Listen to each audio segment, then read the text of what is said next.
Assalamualaikum warahmatullahi wabarakatuh.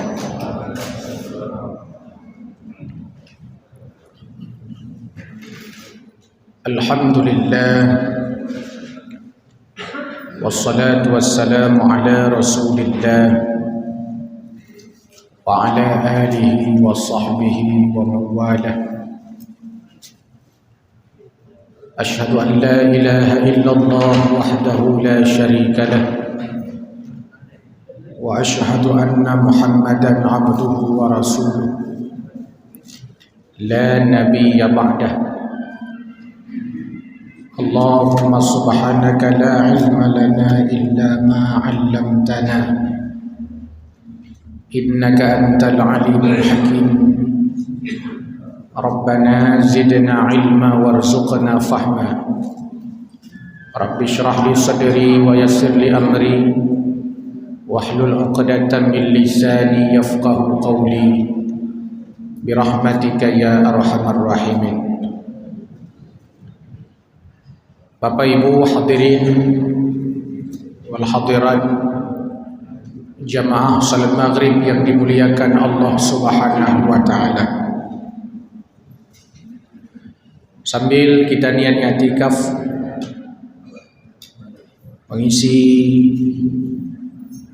kekosongan kegiatan kita untuk merenungi akan ilmu agama, mudah-mudahan bertambah takwa iman kita kepada Allah Subhanahu wa taala. Hadirin yang berbahagia, dalam kitab Nasaihul Ibad karangan Imam Nawawi Al-Jawi Al-Bantani menukil sebuah hikayat Syekh Ibrahim bin Adham. Suatu ketika Syekh Ibrahim bin Adham pergi berangkat ke pasar Basrah karena seorang ulama yang berangkat pergi ke pasar dimanfaatkan kesempatan itu untuk bertanya orang-orang yang ada di pasar Basrah itu.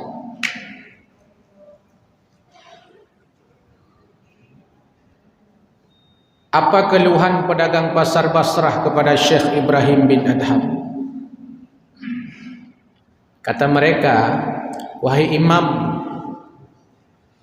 tiap hari kami memohon, tiap jam kami meminta, tiap saat kami bermunajat kepada Allah Subhanahu wa taala. Tapi rasa-rasanya doa yang kami panjatkan, permohonan yang kami pinta, munajat setiap saat kami tidak diterima Allah Subhanahu wa taala. Apa sebabnya wahai imam? Apakah memang hati kami yang rusak? Allah tidak mendengar doa-doa kami? Apakah doa kami tidak sampai kepadanya, atau memang Allah tidak peduli dengan kami?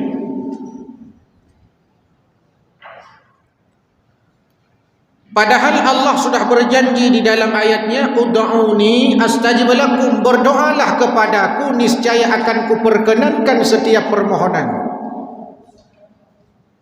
Kau meminta, kau bermunajat, kau bermohon, kata Allah, astajib lakum, pasti akan kukabulkan, pasti akan kuperkenankan.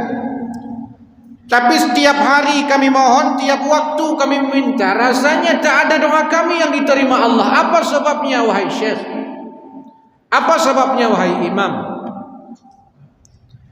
Nah, yang menarik jawaban Syekh terhadap pedagang pasar, dan ini menjadi renungan refleksi kepada kita malam ini.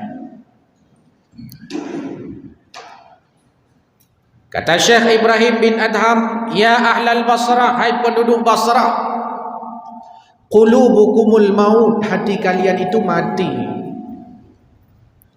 Kalau hati kalian mati, doa yang kalian panjatkan kepada Allah tak sampai kepadanya. hatimu itu mati. Sehingga di dalam kitab itu dinukil pendapat Syekh Ibrahim bin Adham ada 10 sebab hati mati. Tapi malam ini enggak mungkin kita sampaikan ke 10 sebab itu. Tuhan hanya milih bahan pertemuan itu. Di antaranya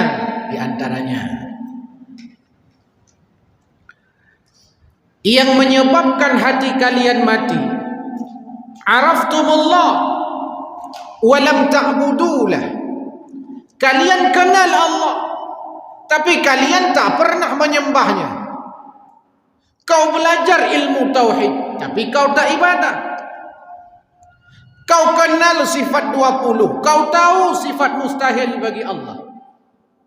Kau tahu sifat jaiz, tapi hanya sekedar tahu. Ilmu hanya sekedar harakatul aqli, bukan harakatul qalbi. Ilmu hanya sekedar untuk mengisi otak, bukan mengisi hati. Akibatnya ilmu banyak, pengetahuannya luar biasa, ibadahnya enggak ada. Kalian kenal Allah. Kalau ditanya siapa yang ciptakan langit, Allah kalian jawab. Kalau ditanya siapa yang menciptakan bumi, Allah kalian jawab. Kalau kalian ditanya siapa yang menciptakan segalanya, bahkan siapa yang menciptakan dirimu sendiri, kalian jawab Allah. Tapi hak Allah tak pernah kau tunaikan. Kewajibanmu kepada Allah tak pernah kau berikan. Hatimu mati. Kenal dia akan sifat-sifat Allah. Paham dia mana sifat-sifat yang mujmal, mana sifat-sifat yang mufassal.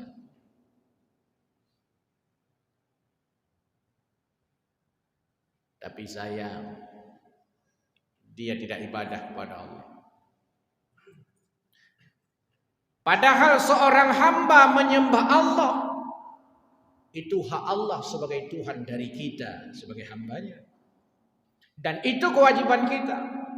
Kewajiban kita kepada Allah minimal 2. Ta'budullah, menyembah Allah, wala tusyriku bihi syai'a, tidak menyekutukannya dengan sesuatu apapun. Maka kalimat dalam surah Fatihah yang kita baca setiap saat di dalam salat, bahkan di luar salat kita, pengakuan kita kepada Allah, iyyaka na'budu wa iyyaka nasta'in. Kita proklamirkan diri, ya Allah, hanya kepadamu kami menyembah, hanya kepadamu kami minta tolong, ya Allah. Tertibul kalimat, memang na'budu dulu baru nasta'in. Tertib ayat, tertib kalimat, memang sembah Allah baru minta kepada Allah. Tapi realitas sosial menunjukkan banyak manusia dia balik prakteknya. Dia minta hanya kepada Allah, tapi hak Allah tak pernah ia tunaikan. Tak pernah ia tunaikan hak Allah. Berdoa tapi ya saya kapulai kamu doa. Anti berdoa ke roh you bapak kau belum. Temayang dah. Ibadah hak. Berdoa je. Temayang pihana laju. Hana sinkron. Mestinya kalau kita mengaku diri kita hamba Allah, penuhilah hak Allah itu, supaya hati kita tidak mati seperti yang diungkap Syekh Ibrahim. Orang yang kenal Allah tapi tak pernah menyembah Allah, hati mati. Hati mati apa akibatnya? Doa tak mustajabah. Doa tak diterima Allah. Yang kedua, yang menyebabkan hati kita mati, qara'tumul Qur'an walam ta'malu bih. Kalian baca Al-Quran tapi kalian tak pernah mengamalkan isinya. Quran kita baca tapi tak pernah mengamalkan isinya. Kita yang baca aqimis salat, kita yang enggak salat. Kita yang baca wa atuz zakah, kita yang enggak mau menunaikan zakat. Kita yang baca lan tanalul birra hatta tunfiqun mimma tuhibbun, kita yang pelit. Kita yang baca wa atimul hajja wal umrata lillah, punya uang, punya harta, punya kesempatan, enggak mau haji umrah, kita juga. Ayat terus kita baca, tapi jauh daripada pengamalan kita. Hati mati. Padahal Quran itu bukan hanya sekedar pengetahuan, bukan hanya sekedar bacaan, tapi bagaimana dia menjadi bagian daripada kehidupan kita. Seluruh aktivitas kita ini melekat akan nilai-nilai Al-Quran di dalam. Kalau tidak, mati hati. Yang ketiga, qultum anna al-mautal haq wa lam tasta'iddu lah. Kalian yakin mati itu akan datang menghampiri kalian, tapi kalian tak pernah mempersiapkan kematian itu. Semua kita yakin, saya, Bapak Ibu, semua kita yang hadir ke sini, bahkan semua orang yang tidak hadir ke sini, mereka yakin bahwa mereka mati, bahkan bukan hanya sekedar yakin, hafal ayat ini. Kullu nafsin dha'iqatul maut. Tapi walam tasta'iddulah, tak pernah dia persiapkan kematian. Bekal apa yang ia persiapkan sehingga nanti kalau mati menghadap Allah, ada bekal yang dia bawa. Kalau nanti Allah bertanya, 70 tahun usiamu di dunia, apa yang sudah kau kerjakan? 50 tahun usiamu di dunia, kembali kepadamu, bekal apa yang kau bawa? Ditanya bekal, apa jawaban kita? Kalau seandainya tidak ada amal. Padahal jangankan pulang ke akhirat, pulang kampung saja ditanya orang. Pulang kampung saja ditanya oleh orang. Bawa pulang apa? Pergi ke Banda, pulang dari Banda Aceh ke Lok Semawe, ditanya orang, bawa pulang apa? Mana oleh-olehnya? Tajak Medan, tawa ulho, ditanya legok, na oleh-oleh. Tajak Jakarta, tawa Jakarta, na oleh-oleh. Tajak Waji, tawa Yaji pun na oleh-oleh.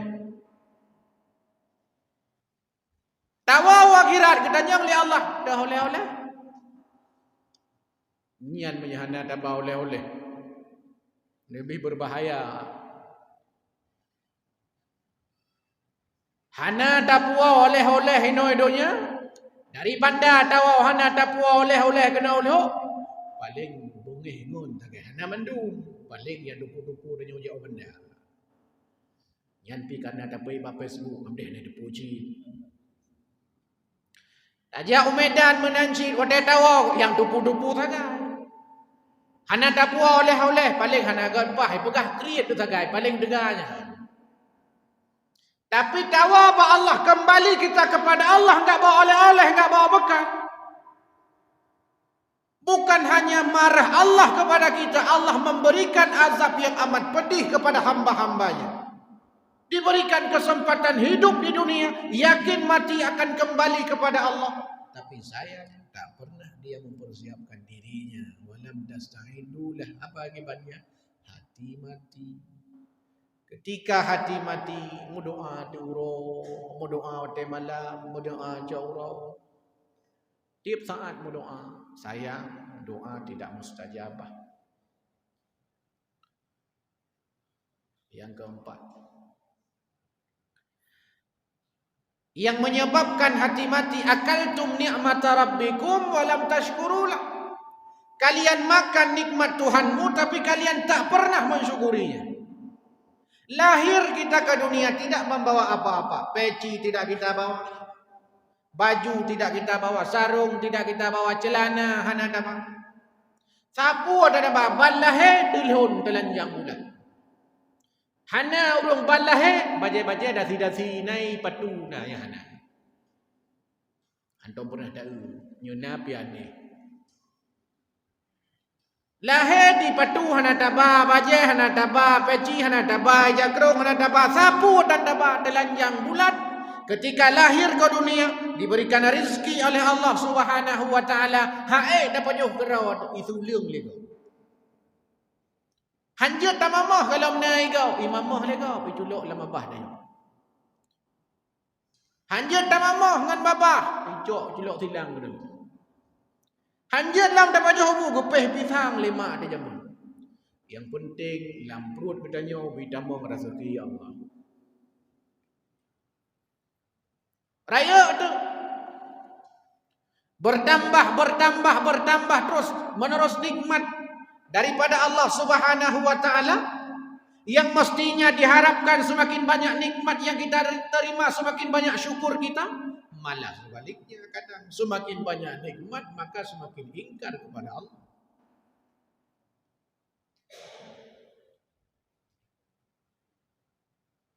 Nah nanti di depan ini ukurnya tu nanti masuk Zulhijjah. Di antara ibadah yang sudah menunggu-nunggu kita kurban namanya. Udhiyah. Salah satu tempat membuktikan syukur kita yang kena di Zulhijjah. Mampakkan awaitan pegang memang payah ada pegang je no. Tabak memajino payah ada apa ke? Payah ada petiap je no. Ada mungkin nuroha ada horoha ada beliau roha ada sih. Ada kesempatan. Hidup lewat kampung hanya muka Kemengling. Sekarang kita sampaikan sebagai motivasi. Berapa banyak nikmat yang Allah berikan kepada kita hingga digambarkan kan? Inna a'tayna kal kautsar. Ada yang memaknai al-kautsar itu telaga al-kautsar. Al-kautsar itu juga disebut sebagai nikmat yang banyak. Banyak sekali nikmat yang Allah berikan kepada kita. Kadang-kadang nikmat itu tak pernah kita duga, tak pernah kita sangka-sangka. Bahkan nikmat itu kadang tak pernah kita minta. Ana pernah terlekat. Karena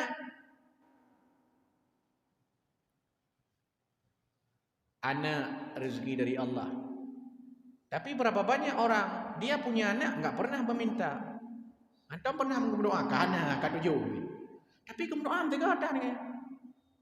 Tak pernah dia minta, diberikan. Ada orang tiap saat dilakukan.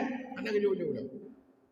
Tiap saat dia meminta, tiap waktu dia memohon kepada Allah, belum diberikan. Tapi ada orang mau doa, pidan, tak pedan ni kata. Kana ni tujuh apa? Kadang ada rezeki dari Allah. Allah berikan kepada kita bentuk kasih sayangnya, walaupun kita tak pernah meminta. Napa? Kahana adalah kena napa? Ya Allah, Nabi napa?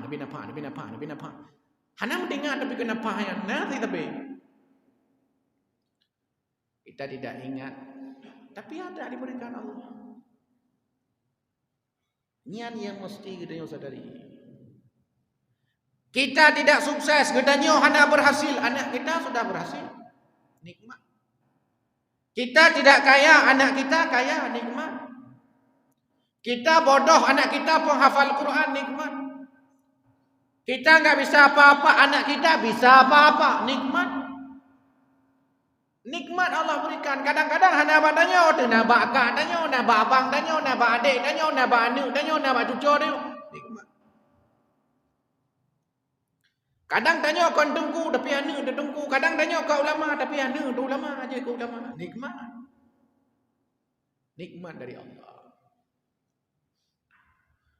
Dari ragam macam nikmat yang Allah berikan kepada kita, Allah hanya minta dua. Pertama, fasalli li rabbika. Salat. Kedua, wanhar. Berkurbanlah. Allah hanya minta dua. Salatlah. Salat hari raya kalau dalam konteks ayat ini. Tapi kalau kita ingin perluas salat-salat yang kita kerjakan, sehingga ketika Allah Subhanahu wa taala menegaskan kepada kita Wa'mur ahlaka bis salati wastabir 'alaiha la nas'aluka rizqa nahnu narzuquka. Hai wahai ayah-ayah, perintahkanlah kepada anakmu, perintahkanlah kepada istrimu. Wahai para ayah, perintahkanlah kepada keluargamu untuk menegakkan salat. Wastabir 'alaiha. Katakan kepada mereka, sabarlah melaksanakan salat itu. La nas'aluka rizqa, nahnu narzuquka. Kami tidak minta rizki kepada kalian, kamilah yang memberikan rizki kepada kalian.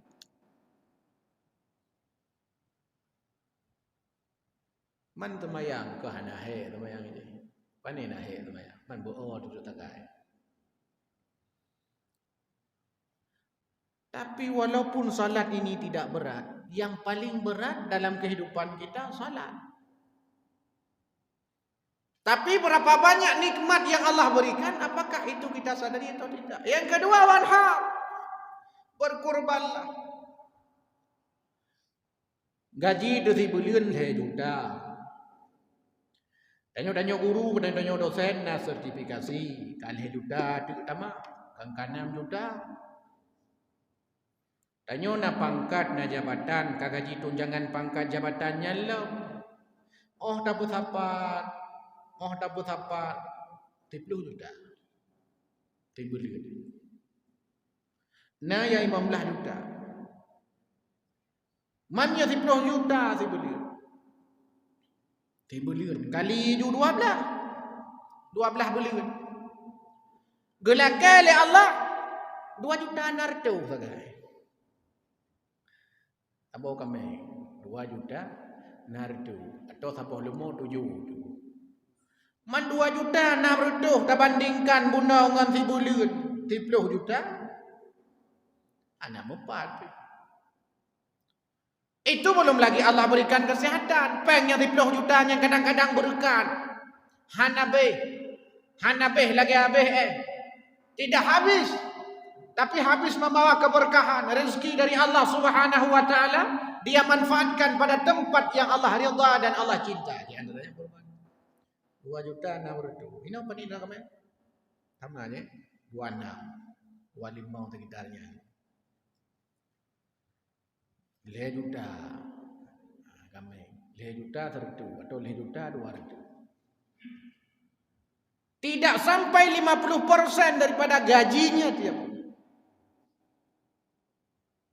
Oi kamu tunggu ke pensiun. Nah, ada ke pensiun tapi menyesuaikan diri lah. Kabeh tak pergi hotel masa ada kerja aja pun. Ini yang perlu tugas membandingkan ini. Ini antara bilang. Bukan anak yang disuruh sembelih tapi ternak. Nabi Allah Ibrahim alaihissalam anaknya. Hai Ibrahim, banyak nikmat yang telah kau berikan kepadamu. Bena nikmat diberikan kepada Nabi Allah Ibrahim alaihissalam. Dulu pernah bernazar kepada Allah. Katanya Nabi Allah Ibrahim kepada Allah, ya Allah, jangankan ternakku, bila suatu ketika nanti aku punya anak, kau suruh berkurban, kau suruh sembelih, maka anak itu pun akan ku sembelih. Kata Allah, Ibrahim, kau sudah punya anak Ismail. Tunaikan nazarmu. Tunaikan nazarmu. Ditunaikan oleh Nabi Allah Ibrahim alaihissalam. Lalu diganti dengan seekor kibas yang amat besar. Ini yang mesti kita pahami. Setiap kita punya potensi untuk mendapatkan itu. Dan kita harus paham bahwa di antara cara untuk mensyukuri atas apa yang telah diberikan Allah Subhanahu wa taala kepada kita, kurban itu udhiyah. Kurban itu sebagai cara, sebagai media, instrumen untuk mendekatkan diri kepada Allah Subhanahu wa taala, kurban. Maka namanya kurban. Kurban itu secara etimologis, secara lugatan itu maknanya mendekatkan diri kepada Allah. Bahkan dalam kitab digambarkan itu ada hadis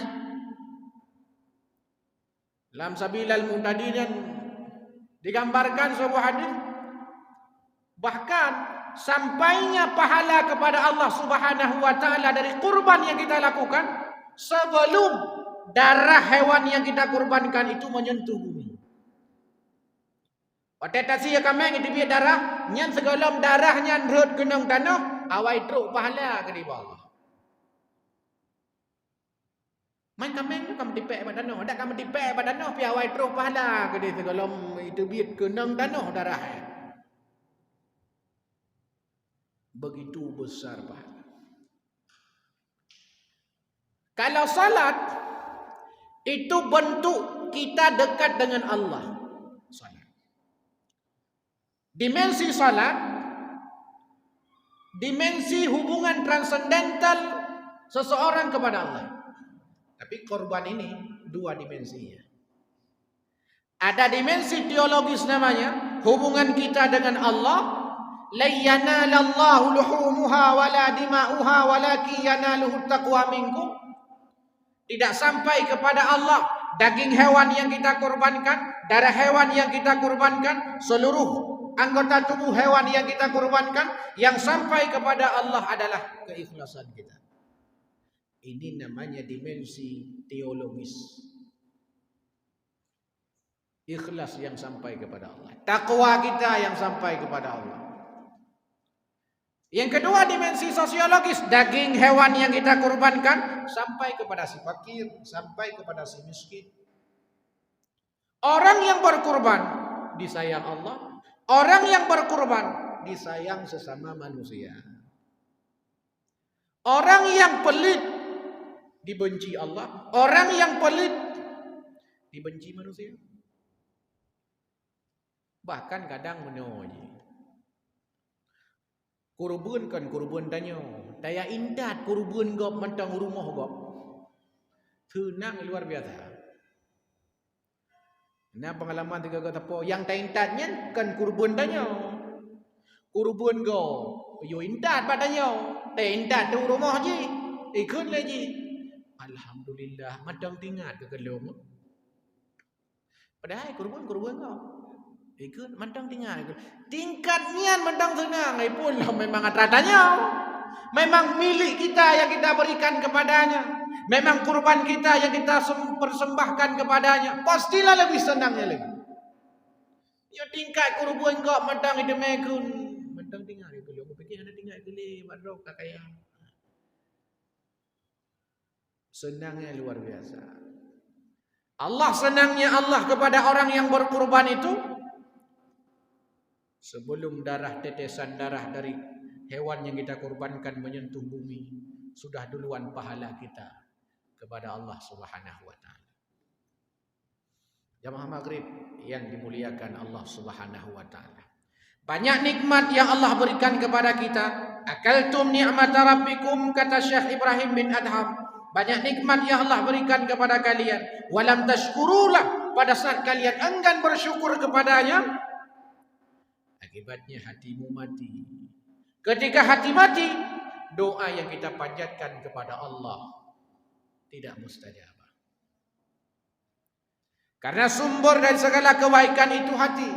Idza saluhat jasadu kulluh wa idza fasadat jasadu kulluh. Bila baik hati, baik semuanya. Rusak hati, rusak semuanya. Sampai Nabi mengatakan, kalau kamu ingin tahu baik atau buruk, tanyakan pada hatimu.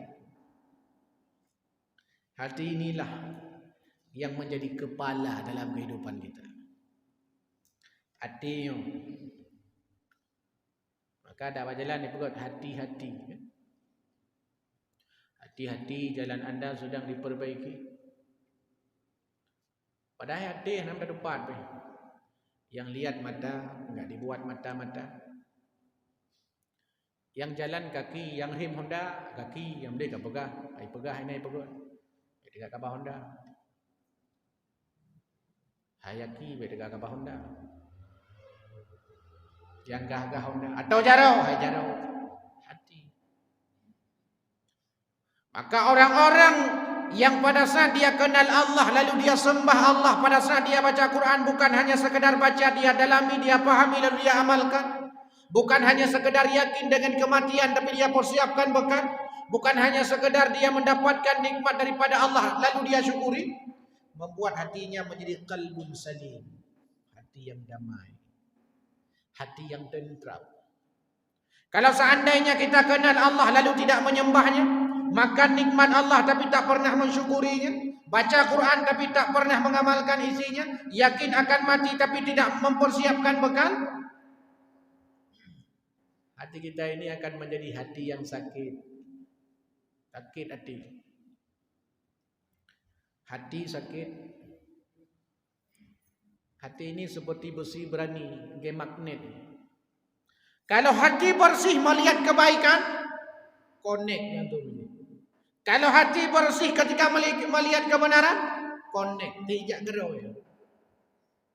Tapi menyate sakit, qalbun marid, bahkan yang lebih parah adalah qalbun mayit, sudah mati hatinya, mati hati.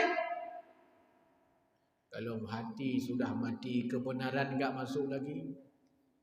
Kebaikan handeuh le, atai pegah legop madum salah ata butoi hae dah dengar. Kebaikan enggak mau kita dengarkan, majelis taklim tidak mau kita hadiri. Kenapa malas kita hadiri? Karena hati ini. Hati. Rumah besar tapi terasa sempit.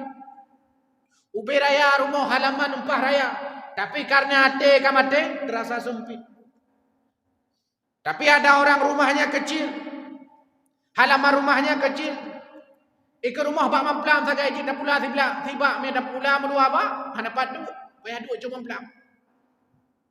Tapi karena hati bunuh luah hati, bobo mamplam demo. Hana sakit hati. Tapi menyebrok hati ke bak mamplam bengeh. Dua tahun ke hana kamu boh lo. Kamu bengeh ke bak mamplam. Yang kukoh bak kamu yang. Untung hana jawab bak mamplam, nekoh ibu deh. Ai kudang li ke rumah drone. Temayang 3 petang. Mbak kaya begini. Nikmat.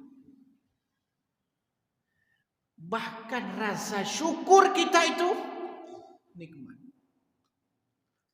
Maka di antara kata para ulama, supaya kita tidak sombong dengan ibadah yang kita kerjakan ini, supaya kita tidak angkuh dengan ibadah maghrib kita hari ini, supaya kita tidak ego dengan ibadah yang kita kerjakan pada malam ini, di antara yang dianjurkan kita harus sadar betul bahwa yang menggerakkan langkah kita hadir ke sini, yang membuat hati kita tergugah mendengar tausiah pada malam ini, itu juga nikmat dari Allah.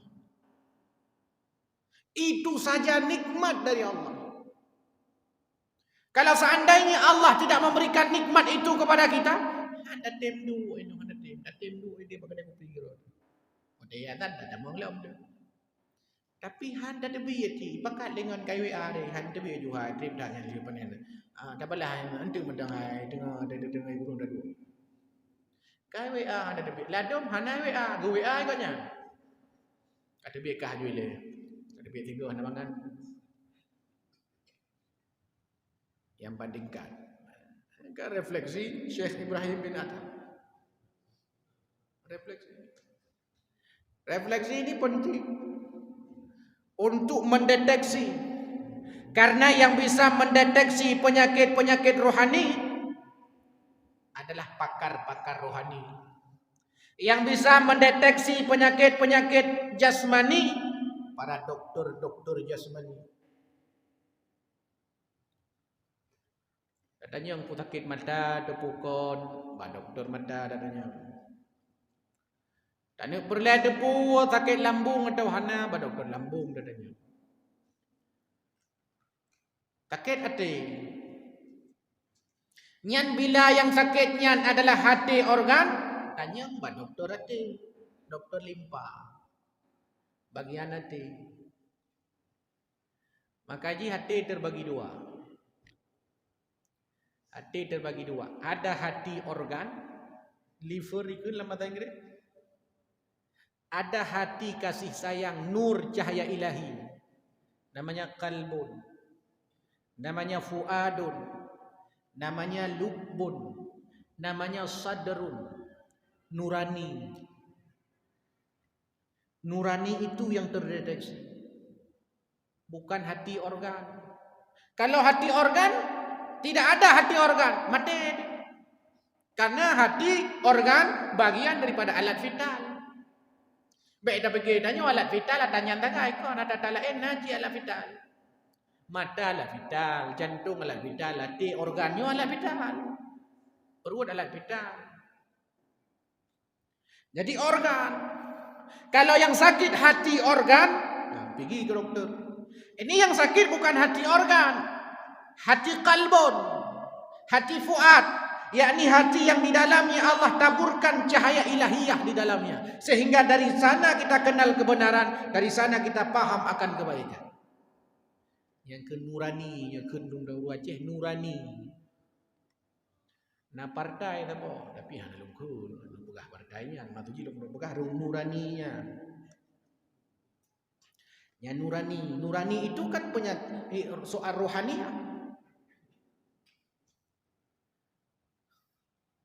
Ketawa, senyum, pelawak. Karena pelawak Jakarta bukan menderita oleh pelawak. Tapi pelawak. Tapi udah menderita. Masalah banyak. Tapi ibu kem tapi itu tailor kem. Klik le. Ikut orang kem. Ikut orang klik. Masalah terjadi perceraian, broken home, mana anak betul, kena narkoba, macam-macam lah kejadian. Kenapa? Karena soal-soal rohani ini dia hanya bisa diberikan asupan-asupan rohani. Untuk menyehatkan jasmani kita hanya bisa kita berikan kebutuhan jasmani, makan minum. Salat, zikir, baca Quran. Untuk si rohani. Jangan sampai kita lupa si rohani, tapi hanya ingat saja akan si jasmani. Rohani kita lihat, jasmani pun perlu kita pertimbangkan. Jamaah maghrib yang dimuliakan Allah Subhanahu wa taala. Kesempatan ini dari 10 pesan Syekh Ibrahim bin Adham, ingat-ingatlah 4 pesan itu. Karena di antara yang 10 itu, yang paling penting adalah 4 perkara itu. Karena 4 perkara itu adalah sesuatu yang terkait dengan kehidupan kita. Allah sebagai Tuhan, tunaikan haknya. Baca Quran, pelajari, tak ikut na pengajian tafsir malamnya biasa. Dalami, lalu kita amalkan. Kenali akan nikmat-nikmat Allah. Mulai daripada yang paling kecil sampai yang paling besar. Mulai daripada dalam diri internal kita sampai daripada eksternal kita. Dari dalam dan dari luar. Lalu perhatikan, deteksi saja berapa banyak nikmat yang sudah kusyukuri. Di antara cara mensyukuri nikmat, menempatkan nikmat pada tempat yang Allah ridha dan pada tempat yang Allah cinta. Mati bukan hanya sekedar untuk diyakini. Mati bukan hanya untuk sekedar dipahami. Mati juga untuk dipersiapkan bekal di akhirat. Kon hanya yakin mantap. Nah yakin kematian yakin. Kon hanya yakin mantap. Tapi mempersiapkan bekal menuju kematian. Sehingga pada saat kita dipanggil Allah Subhanahu wa taala, termasuk golongan yang tenang. Golongan yang mardiyah, mendapatkan ridha daripada Allah Subhanahu wa taala. Mudah-mudahan ada manfaatnya, menjadi motivasi bagi kami yang menyampaikan kepada seluruh Bapak Ibu jemaah maghrib yang mendengarkan. Hadanallah wa iyyakum ajmain. Wassalamualaikum